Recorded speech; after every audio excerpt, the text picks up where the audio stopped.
Assalamualaikum warahmatullahi wabarakatuh. Perkenalkan, saya Devi Adia Amanda dengan NIM 2303102216 dari kelas 2H Prodi Manajemen Fakultas Ekonomi dan Bisnis.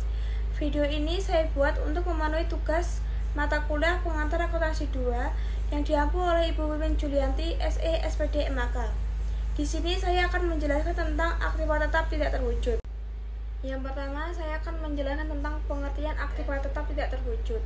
Aktiva tetap tidak terwujud adalah aktiva-aktiva yang umumnya lebih dari satu periode akuntansi dan tidak memiliki wujud fisik. Aktiva tidak berwujud mencerminkan hak-hak istimewa atau posisi yang menguntungkan perusahaan dalam menghasilkan pendapatan.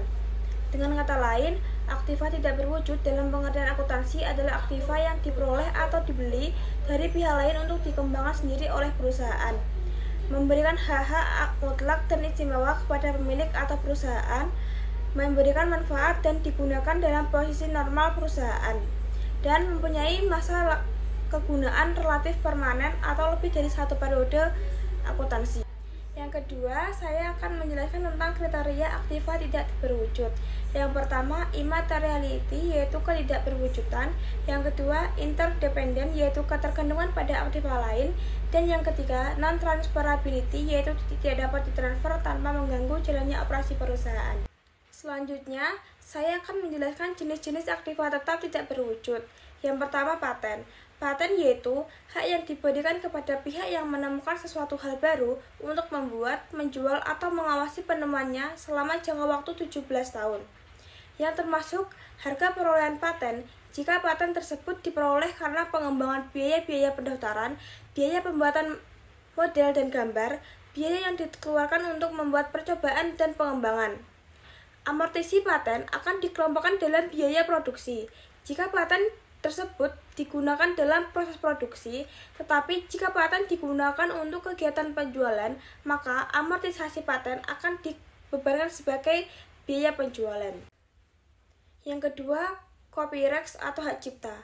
Copyright atau hak cipta yaitu hak yang diberikan kepada pengarang atau pemain atau artis untuk menerbitkan, menjual, mengawasi karyanya, musik atau pekerjaan pementasan. Yang termasuk dalam harga perolehan hak cipta adalah semua biaya yang berhubungan dengan penyusunan pekerjaan tersebut, termasuk biaya yang mendapatkan dan memperoleh hak. Jika hak cipta dibeli, maka harga perolehannya adalah sebesar jumlah uang yang dibayarkan. Yang ketiga, trademark atau merek dagang. Trademark atau merek dagang adalah jenis kekayaan intelektual berupa nama atau simbol yang dikaitkan dengan produk atau jasa tertentu. Pemilik merek dagang dapat berupa individu, organisasi bisnis, atau badan hukum apapun. Merek dagang dapat ditemukan pada kemasan, label, voucher, atau produk itu sendiri. Yang keempat, franchise dan lisensi. Franchise adalah sebuah persetujuan kontraktual antara seorang franchisor dengan franchise. Franchisor memberikan hak kepada franchise untuk mengenal produk tertentu, menyediakan jasa, atau menggunakan trademark tertentu. Lisensi adalah hak untuk menggunakan produk atau jasa tertentu seperti penggunaan jalan kota untuk jasa taksi, penggunaan lahan pabrik untuk telepon dan tiang listrik. Yang kelima, goodwill. Goodwill adalah bagian dari aktiva dalam neraca yang mencerminkan kelebihan, pembayaran atau aktiva yang dibutuhkan perusahaan dibandingkan dengan nilai pasar.